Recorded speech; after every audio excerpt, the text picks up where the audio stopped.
Sheviis today, right? So, Yeah, so we're going Sheviis Aleph base.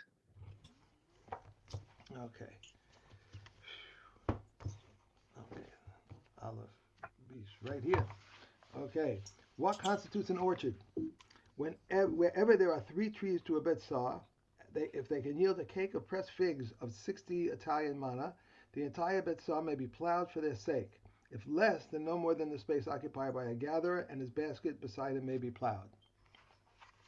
Okay, so this is talking about just to refresh ourselves. The Chazal made an extra gezerah on on the year before Sheviis, in the sixth year, Right. that you should stop plowing the fields from a certain time, and depends on what kind of field. If it's it will, as we'll see later, if it's just a, a crop field, a sort of a grain field, then you have to stop by Pesach, because after that there's no more benefit to it. But Right. if it's a tree field, then you get to plow until Shavuos. Right. Okay. Um, and what's the definition of a tree field? And that's what our Mishnah deals with, and says you have to have at least 3 trees in the space of a Beit Sa'ah, and that's when those trees have enough, are big enough that they would yield a kikar of pressed figs. Of Right. Okay. So, so if it's not, then in that time between Pesach and Shavuos, then it's considered as if it's a grain field and you can't plow it. Okay. Okay. Both non-bearing fruit and fruit-bearing trees are regarded as if they were fig trees. If they are capable of yielding a cake of pressed figs of 60 Atayim mana, the entire betzah may be plowed for their sake. If less, then only that which require may be plowed. Okay, so that's another kula we've got, is that it's not just fruit trees, even if you've got ilan strak, Uh, and that's also, so just ornamental trees. There, you're also allowed to plow, because that's beneficial to your ornamental trees. There's nothing wrong with ornamental trees, just because they're not bearing fruit for you. It doesn't mean you can't look after them. it says right, Okay. both non-bearing and fruit-bearing trees are regarded as. Right. So we had that machlokes in Kilayim. Remember when we were talking about the grapevine that's trailing over these trees? So Right. we said the difference between them is that a fruit tree is not batel to the vine, and therefore if the vine is on one side of the fruit tree, you can plant vegetables under the other side. Where an ornamental tree is batel to the vine, and therefore it's like you started training it over your pergola, and Right. therefore you can't plant vegetables underneath the other side. If one was yielding a cake of pressed figs and two were not yielding, or if two were yielding and one was not yielding, one may only plow according to the requirements. If they are from In other words, just around the trees. So you can that's just a heter to plow next to the trees themselves, not the whole field. did we give did we give a shear?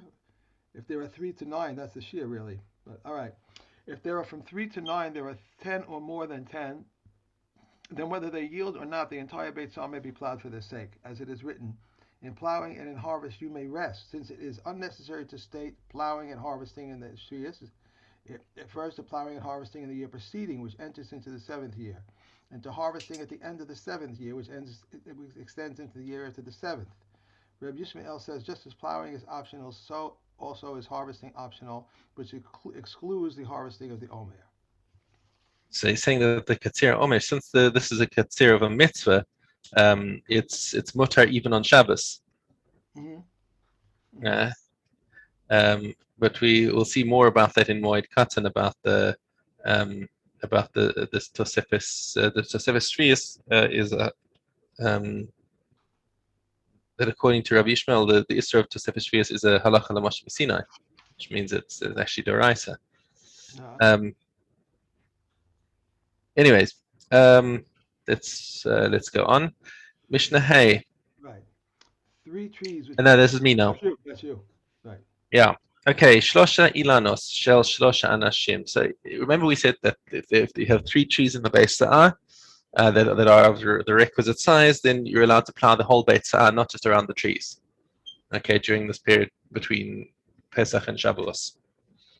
Okay, now if this applies even if the trees have different owners. That's what our Mishnah is teaching us now. Mhm. Alright, you can join them together. You can plow the whole Beis Sa'ah. Now, reverting to the general case, we're not just referring to when you have three different owners, but any three trees. What kind of, how big must the gap be between them? Rabban Gamliel Omer kadei sheyehei habakar over b'chelav, so that the ox can that a plowing ox can pass between the trees with its plow, Right. right? Because that means that the trees are planted at a proper distance from each other. But if they're too close, then remember we had with the kerem that was planted too close to together, you see that if they're too close, one of them is going to die. One of them is going to have to be uprooted. So you have to, so if they are too close, then you don't count them. Right. It's got to have that. It's got to have that gap in between them so that they can survive independently. And they can only be plowed until Shavuos. And even this is only until Shavuos. So this whole situation of what qualifies a tree as what qualifies a field as a tree field is only gives you the heter to plow the field until Shavuos. So we're talking about 7 weeks difference between that and the grain field. Okay. Similarly, Mishnah Vav says,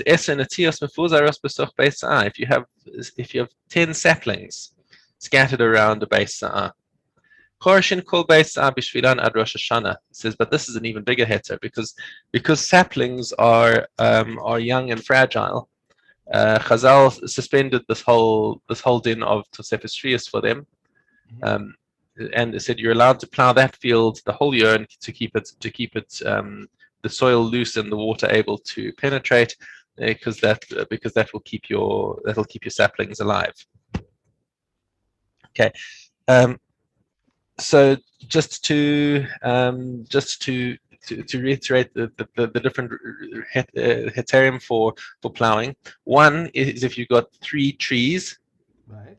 If you've got 3 trees of a mechubad size that they would yield that pressed fig cake, and this inside the space of a Beit Sa'ah. Now Beit Sa'ah, just to recap, is 50 by 50 amas, or approximately 25 by 25 meters, let's just say.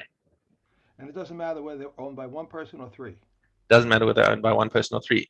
Furthermore, if that's only if you've got between 3 and 9, then they have to yield a certain amount in order to qualify. But if they are 10 or more, then it doesn't matter how much they yield. Then you can plow them up until Shavuos. But if you've got saplings, then you can plow all the way until Rosh Hashanah. Okay. How do we know the difference between a sapling and a Very good. Now the Mishnah is going to ask that question. Actually,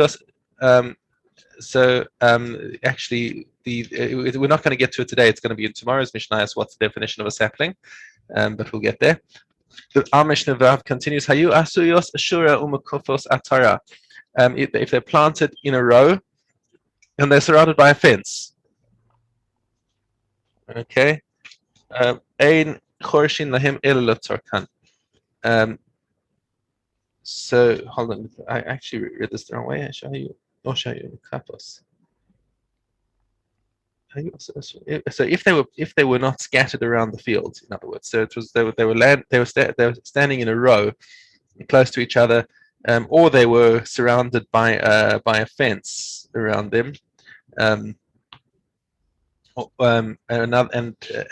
yes, Farshim, there's some explanations that say that they were standing in a circle, in a sort of a semicircle, like a bow. right. Okay. En chorshin lahem ela letzorkan. Then you can only plow directly next to them up until Rosh Hashanah.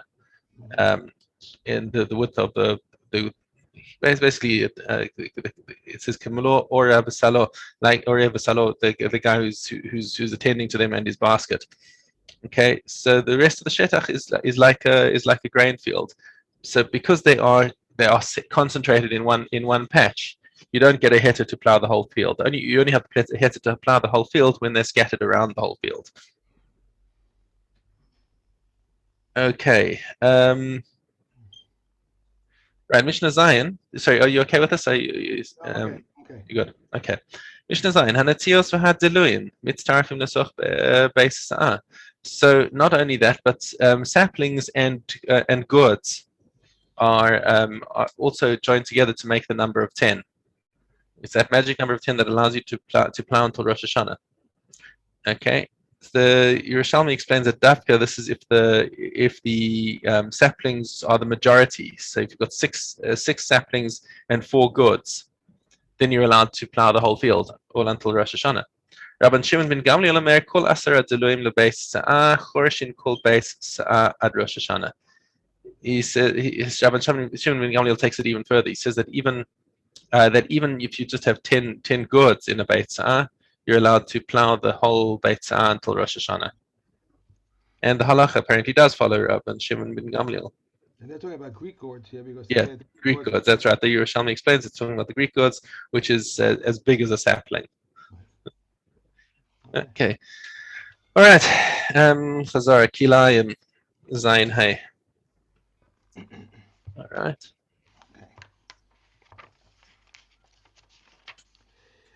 Rabbi Yossi said it once happened that a man sowed his vineyard in a Sheviis, during Sheviis, and the matter came before Rabbi Akiva, who said one does not render forbidden something that is not his. Right, in Sheviis, the produce doesn't belong to him. It's hefker, so the man has no power to destroy the food of the rest of Klal Yisrael or the animals. So that doesn't cause kilayim. However, the vine, once the Sheviis is over and everyone's taken the fruit, then he'll have to destroy the vines because that does belong to him and he does have to destroy that now. If a violent intruder sowed a vineyard and it was covered from him, he cuts it down, even on the intermediate days of the festival. How much must he pay the laborers? Up to a third. More than this, he cuts it as usual, even after the festival, and from when on is he called a violent intruder? From the time it is forgotten. All right. So this we said was if he's trying to if he regains his field from the Birion, from the guy who stole his field, and he wants to make sure that people know that he's taken it over, um, and that these kilayim don't actually have to be destroyed. See now, if it was just like a few weeks that the intruder was on his land, everyone knew it was his land, and that the intruder is the one who planted the kilayim, so he doesn't have to hurry. The problem comes if the intruder's been on the land for such a long time that people have forgotten that he originally owned it, and then the intruder leaves, and now he comes back to reclaim his land. So everyone's looking at him and saying, "Okay, no, you have to destroy these kilayim that the previous guy planted over there." And so they're saying, "No, let's say he got it back on Chol Hamoed. Now he's got to hire workers to take them out." And they say, "Why is he doing this?" And so he's explaining because this used to be my field. He wasn't allowed to destroy my karim. It wasn't his to destroy. Okay, carry on. If the wind blew vines, right? If the wind blew vines over grain, he must immediately make a fence. If a mishap befell him, it is permitted. If one's grain bent under a vine, and is also vegetables, he turns it back and does not render forbidden. When does grain become forbidden? When it strikes root, and grapes when they become as large as white beans. Grain which has become fully dried or grapes that have ripened fully are not rendered forbidden. I remembered Uh, something in one of the Mishnayos about hiring workers. Something about hiring workers. there are lots of things about hiring workers. Something that they had to be paid a certain amount, and then I don't know, and I can't remember the whole thing. Had to be paid something, and then they, Then uh, they and then they baited and switched. right. So that's right. Actually, if we actually were discussing this one over Shabbos coincidentally. But if the workers bait and switch the employer, and they start working his grapes, and they say, listen, we're going to double up. We're doubling our price now. Right. And he says to them, but hold on, you said you're charging me one price, and he knows that, and they've got him over a barrel because if he has to now go and find other workers now that the work's halfway done, the wine's going to spoil. So he's allowed to trick them because he originally arranged and said, okay, fine, I'll pay you, and then once they finish the work, then he can say, no, I'm only paying you what I originally said, and he's entitled to do that. That's what it was. I couldn't remember. Yeah, Okay, good. Where is that in that was in one of the Babas. what was I it? don't remember which one. Demai, Dalid Vav. Yeah. If one enters the city and knows no one there, and he said, "Who is trustworthy here? Who separates the tithes here?" The person said to him, "I." He is not to be believed. If he said to him, "So and so is trustworthy," he may be believed. If he went to buy from him and said to him, "Who sells here?" and he said to him, "This one who sent you to me," Though they appear to be exchanging favors, they may be believed. All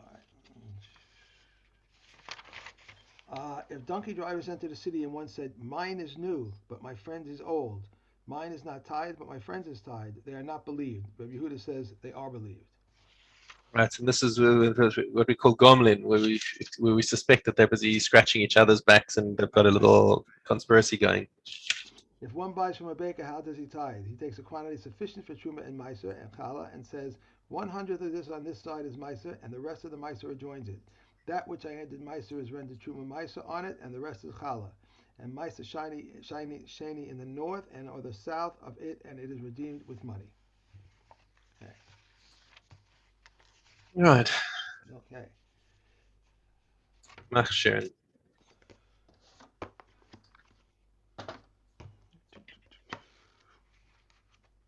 Okay. Hey, Dalid. As someone measured a cistern, whether along its depth or along its width, it is concluded in the law of if water is placed. These are the words of Reb Tarfon. And Reb Akiva says, along its depth it is included in the law of water is placed, but along its width it is not included in the law.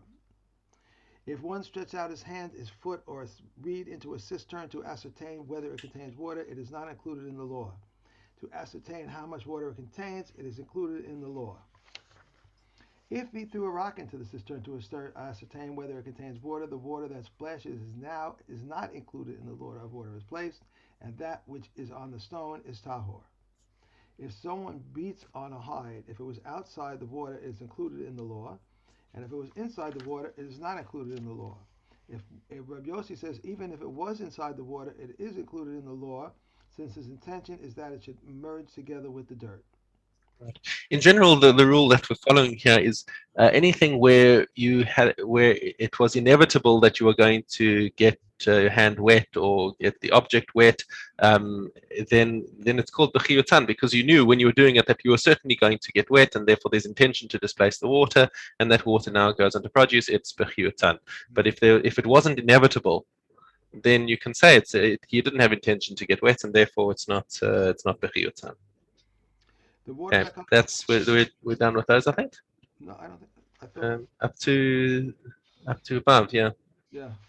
up to and including above, All yeah. right. So that's it. Okay. Um, Kalim Chaf Aleph Base. Okay.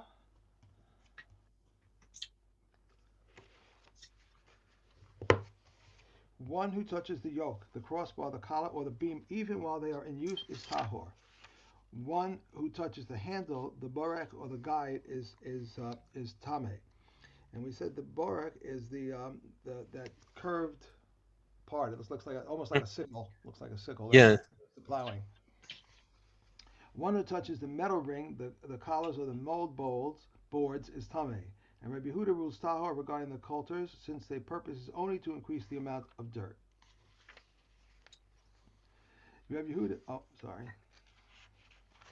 One who reaches the handle of a bow saw at either end is tame. One who touches the string, the band, the bridge, the dowels, and or a carpenter's press, or the bow-shaped handle of the auger is tahor. Rabbi Yehuda says one who touches the frame of a great saw is tahor. One who touches the bowstrings of the bow, even if it is stretched, is tahor. And a mole trap is tahor. Rabbi Yehuda says as long as it is set, it's considered connected. A table, delufki, that became reduced or were overlaid with marble or space remained on them for placing cups, they are tame. Rabbi Yehuda says only if there remains space for placing pieces of food. Okay. done. Okay. Oh boy. Marcus.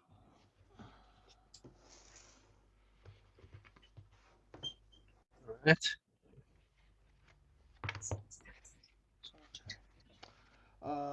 Base. If one throws a stone into a public domain and kills, he is exiled. Reb Eliezer ben Yaakov says if after the stone left his hand, the other one put his head out and received the blow, he is exempt. If he threw a stone into his own yard and if the victim had a right to enter there, he is exiled. But if not, he is not exiled, as it is said in the He's not pasuk. exiled, yeah.